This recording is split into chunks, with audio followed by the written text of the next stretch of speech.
Welcome back to the Radical Moderate podcast. I am your host, Pat O'Brien. This week, I'm going to ask a question, and that question is, how concerned should we be about our national debt? Our national debt is over $38 trillion and growing in the United States. This is something I've talked about in previous podcasts, but this entire episode is just going to be about how big of a deal is this? Is this something that is overwhelming, or is this something that in relative terms maybe isn't as bad as we've been led to believe? So I'm going to answer the question right off the bat. I think we should be very concerned about our over $38 trillion national debt. But I want to frame it in terms of how big is our current debt relative to the economy that has to carry it, and relative to what has happened in the past. And let's go back 100 years, basically to the 1920s, and just see, what does this thing look like? And then, we'll get into the consequences of it and all that. And it's, for a lot of people, they may say, Pat, that's a pretty easy topic. But I think really it's not maybe even people who listen to this podcast right now, but it's your neighbor, it's your relatives. They're not thinking about the national debt, and they're not thinking about it because no one's talking about it. And no one's talking about it probably because no one has a solution, or the solutions that they have, they know are not going to work or be incredibly unpopular. But we have to talk about it because it's something that we're eventually going to deal with. And I think it's probably something that we're going to be forced to deal with, as opposed to something that we can attack as adults and as citizens. So let's go back roughly 100 years. And that's kind of interesting because I'm just finishing the book 1929, written by Andrew Sorkin, and it essentially talks about the run-up to the stock market crash in 1929, and then looks like it goes about 5 years after that of just kind of the aftermath of that and what the beginning of the Great Depression looks like. And it's a good read, but more than anything, it's a good reminder of history tends to repeat itself. And I think while a lot of different things are going on right now, there's definitely similarities in the two situations. But I want to go back to 1929. So the framework I'm going to use is, what is our national debt relative to our gross domestic product? And I think everybody knows the gross domestic product is one way of accounting for the size of our economy. What is the dollar amount of our economy that we produce in goods and services and consume and this sort of thing, economic activity. And that involves everything, what you buy at Walmart, or how, consulting services, the gas that fuels your car, everything is involved in GDP. Well, what I think is really interesting about the year 1929 specifically is that our debt relative to GDP was actually only 16%. Now, it's about 120% now. So roughly 6 times more weight being carried by the economy. Now, I don't know a deep dive on all this, but I'm going to kind of speculate here a little bit that one of the reasons why it's only 16% is the government didn't play much of a role in the economy prior to the 1920s. There was not a lot of government intervention. That really was a product of the Great Depression, that the government started regulating the economy more. And of course, the New Deal programs, et cetera, et cetera. And just keep in mind, during that time frame of, like 1929, once the stock market crashed, to really the beginning of the war, you had situations with 15 to 20% unemployment. No one in my lifetime has seen anything like that. I think even during COVID and the Great Recession, during COVID, maybe for 2 months we did, but that was a one-off event. But during the Great Recession, I think unemployment got up to 10 or 11% for a year or two. And that was very bad back in 2008, 2009. It was regular business from 15 to 20% unemployment in the 1930s. And really, World War II helped us get out of that. So 16% debt. And I'm gonna make an analogy here in a minute that hopefully will be easy to resonate with everybody. But to go through these numbers, I like to focus on the math first. 1929, 16% debt relative to GDP, meaning no debt at all. Like that's incredible. That's awesome. Fiscally sound. In 1934, which was the depths of the Great Depression, we're up to 44%. We would kill to be at 44% debt load right now relative to GDP. 1946, though, we get up to 106%. So during World War II, we were forced into that situation. We had to do what we had to do. We had to create a lot of debt to build up the military war machine to fight the Japanese in the Pacific and to fight the Germans in Europe.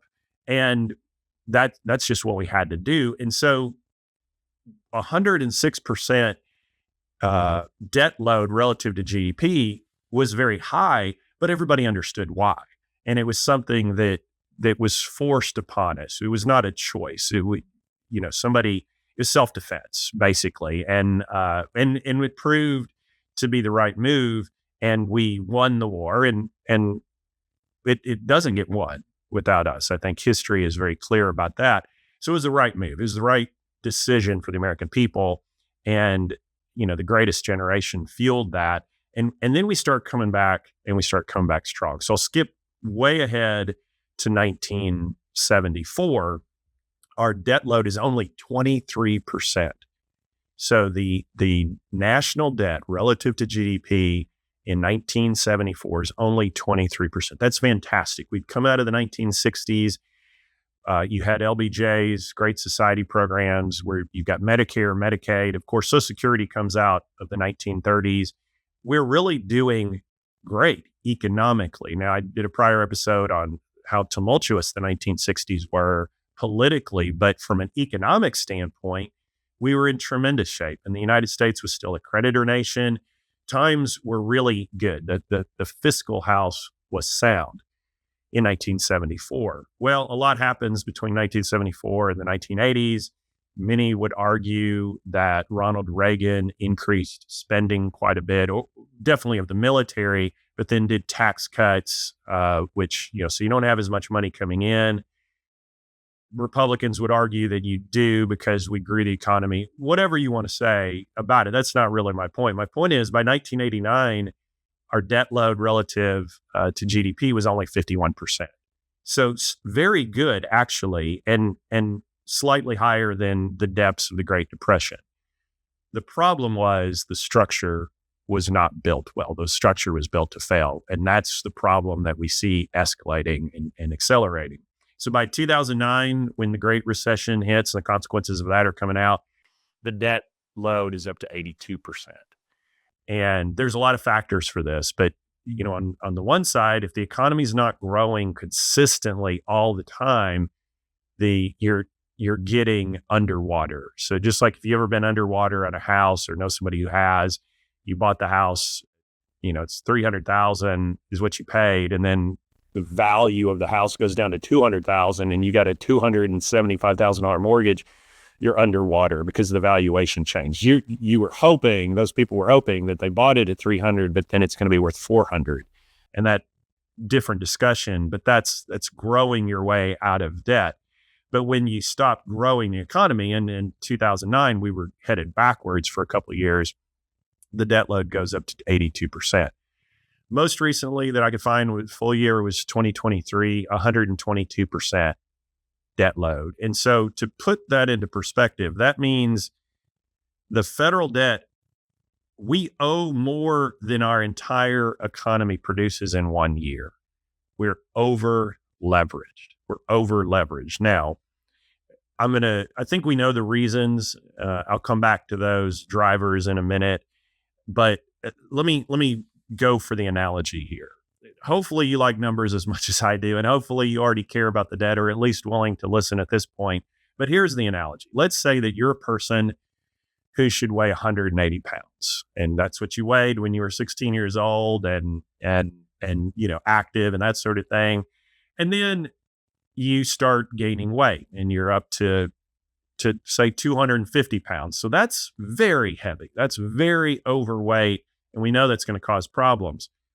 But folks, that's not where the US is right now. Like, so let's take a baseline of an individual who should be 180 pounds, talking about a guy, should be 180 pounds. He's at 250. That's very overweight. That's very bad for your health. It's going to cause all kinds of issues. But it's not completely unsustainable. But then imagine you're up to 300 pounds. Okay. So now you've got a person who should be 180 and they're 300 pounds. That's when the body can't even do the basic things like walk around.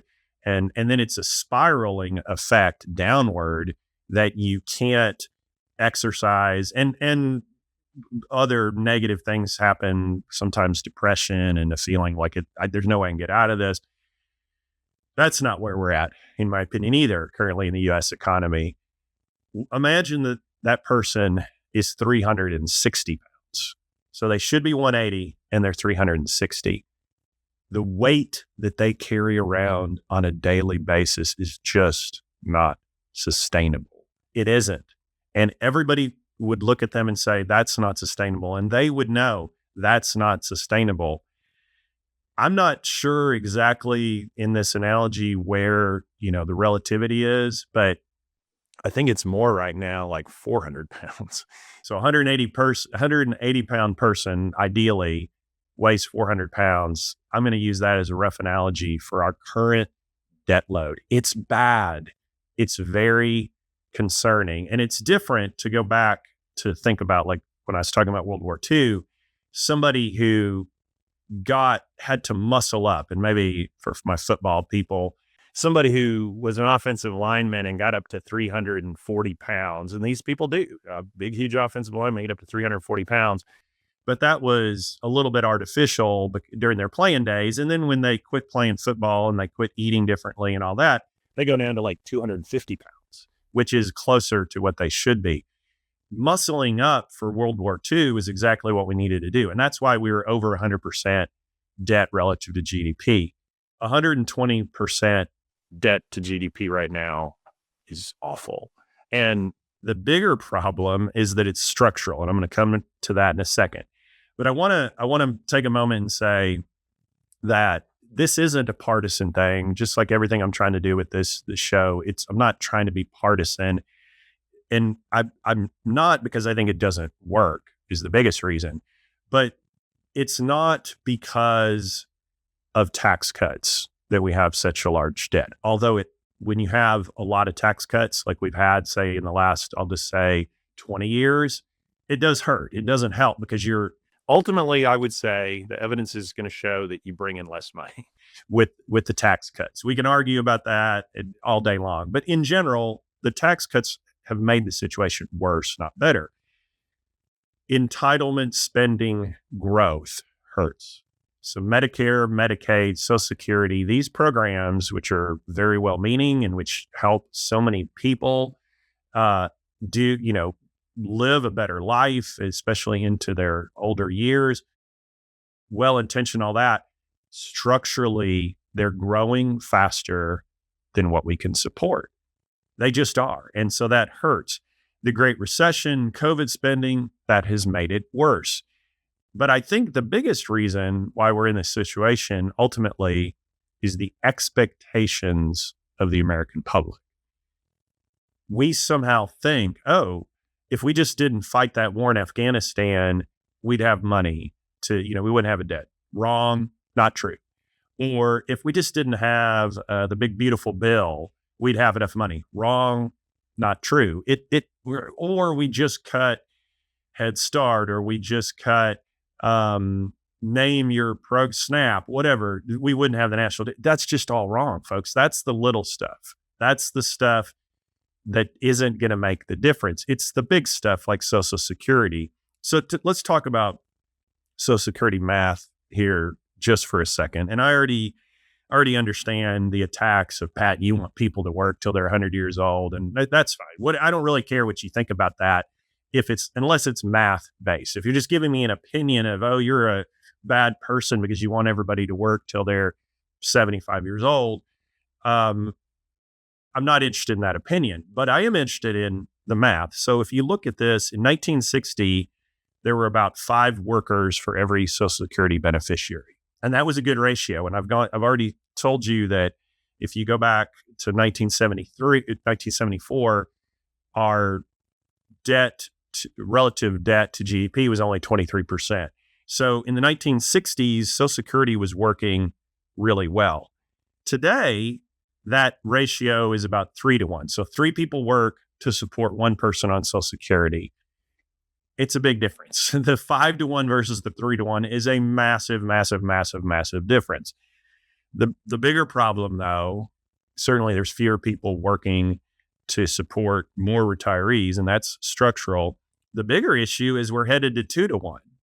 So 2 people have to go to work to support 1 person who's on Social Security.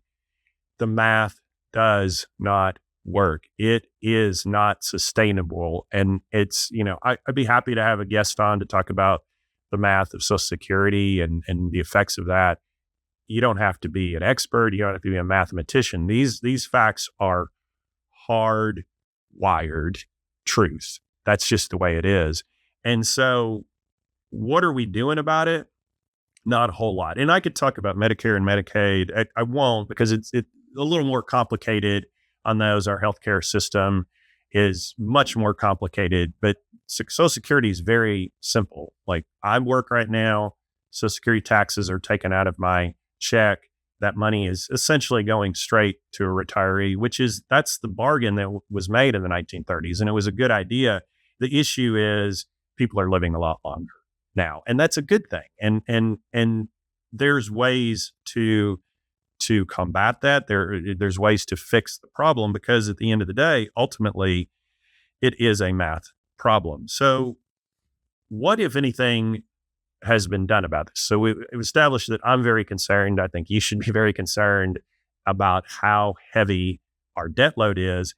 Has anybody really tried to fix it? Well, there was what I would call, what I've seen as the most credible attempt to fix it in probably the last 25 years, was under President Obama around 2010. And it was called Simpson-Bowles. You had Senator Alan Simpson. I can't remember if he was retired at that time or not. You had Erskine Bowles. So Simpson was a Republican from Wyoming, and Erskine Bowles was a Democrat, former chief of staff, I believe, for 1 or 2 presidents. But some renowned guys, some serious guys, and they formed a commission that was bipartisan, and they were tasked with fixing the debt. And they had a number of different solutions for that. But basically, if their plan had passed, it would have initially brought the debt load down to about 60% of GDP. So I just told you earlier that we're at 120-ish. That would have brought it down to 60%, with eventually, if they would stick to it, bringing it down to 40%. This was real reform. This was real, let's put our fiscal house in order. And it was an attempt, and that got had quite a bit of inertia behind it, and ultimately it failed. And that is, interestingly, that's the time period in 2010 where I was involuntarily resigned from politics. And I was kind of optimistic back in those days, because I thought that there were serious people working on this problem, and maybe we could do something about it. And when that failed, that took a lot of my optimism out. I had to become more realistic about, we don't seem to have the political will to do anything about this. Within a year or so later, though, there was an attempt again by President Obama to do what they generally called the grand bargain. There were discussions working with Republicans and making this his legacy moment, I think, is with John Boehner. I don't know if you remember, they used to have beers together and golf together. So they're trying to build an old school Washington friendship. And I don't know, it worked for a minute. I think Obamacare probably killed it. But there was discussion of a grand bargain and maybe some serious talk, but I don't think it got as serious even as the Simpson-Bowles Commission did. And it didn't work out. Each side rejected their part of it because it hurt their voters. And I go back to the biggest problem we have is the expectation of the American people. I think that Social Security is an amazing program, has an amazing history. I think there's so many good government programs. I also think that higher tax rates are fine. I certainly don't mind paying higher tax rates. This country was very good to certainly my family, my father, and it's been incredibly good to me. The tax rates are probably actually where they are right now are probably fine. There's loopholes that need to be fixed, but again, that's not going to fix the overall problem. The debt is going to continue to grow and grow and grow. So there's a pattern. Everyone agrees there's a problem, but nobody wants to own the solution. And so that's going to cause all kinds of issues. Like with Social Security, if they don't do anything, if they don't make any substantive changes, and an easy change is just you increase the retirement age a year every one, maybe every 10 years. So, it's 66, 67, 68, 69. That's the direction we're heading. And the math becomes so much easier. And I get that people think that, you're cutting what somebody earned, but that's not really the case. In 1935, when Social Security was coming on board, not that many people lived to be 65 years old. And because of the marvels of modern medicine and this sort of thing, we live longer, and that's great. But the program needs to be connected to how long a person lives and the longevity of a person's life. So, where are we at? Like, where is this whole thing going to end? Well, I don't think it's going to end in a good place. So I'm going to introduce a book to you that's called Prosperity in the Age of Decline. It's written by Brian Beilu. I'm not sure how to say that. Beaulieu. If you want to get your copy on Amazon or something. And then I'm not sure if Alan is his brother, but Brian Beilu and Alan Beilu. And it's called Prosperity in the Age of Decline. I've read it, and the short of it is this. It's all the things that you would imagine that are structurally causing this problem. It's Social Security, the growth of it, Medicaid.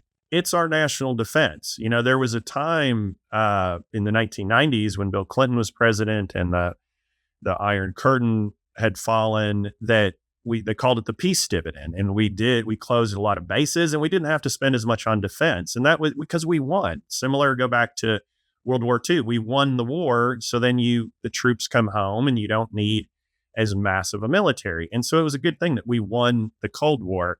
But more recently, we just keep spending money on the military, and it grows, and it's just it's not going to get small, is my point. It might stay where it's at relative to GDP a little bit, but it's not going to get smaller. So that's a massive expenditure.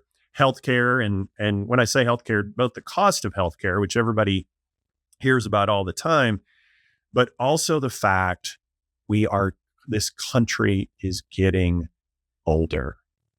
And that's good in some ways because, people live longer, and it's a very positive thing. It represents real mathematical challenges because you got to take care of those folks. They can't take care of themselves when they get to a certain age. So they require a tremendous amount of health care, and those costs go up, when you have a graying population. But then the other point of the flip side of that is relatively speaking, you don't have as young a population who's contributing to the economy. And I'm a big proponent of legal immigration. And I think one of the ways to potentially solve our way out of this would to have a lot more legal immigration, younger immigrants coming to this country who could help with the math on Social Security. I don't see that happening, especially under the current Trump administration. It's probably quite the opposite. And then interest on the debt. And, if you've got a banking background, accounting background, or you just ever had a loan, kind of what's going on right now is we're not paying back any principal. It's like the debt is an interest-only loan. So if you think about it, let's say you got a lot of money and you go buy $1 million house. Well, if you got the income to do it, that's fine.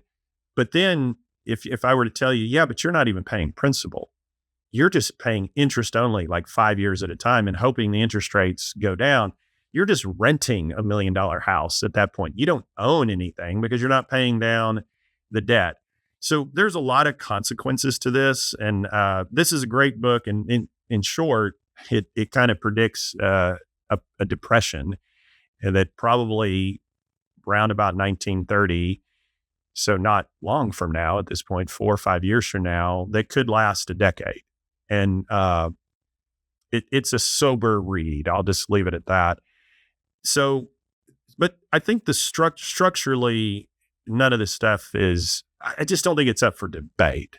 Now, as I kind of bring this episode more toward a conclusion, where does this end? Like, what happens? For a long time, I hoped the way that it ended was we as an American people and as a U.S. government did something about it. I don't see it happening. I see no evidence that that's going to happen. I think what's going to happen is we're likely to have another Great Depression.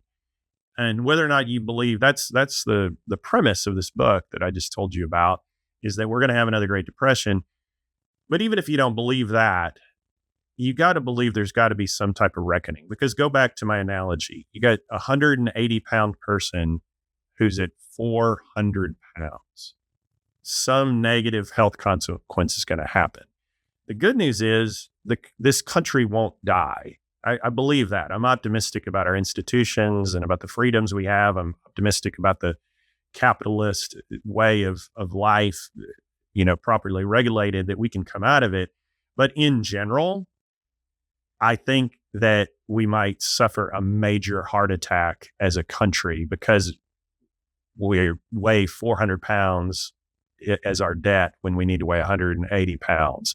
And that major heart attack or stroke is going to be crippling for quite a while. And there's all kinds of consequences for that. It's going to hurt us as the American population. It's particularly going to hurt people who are on government benefits.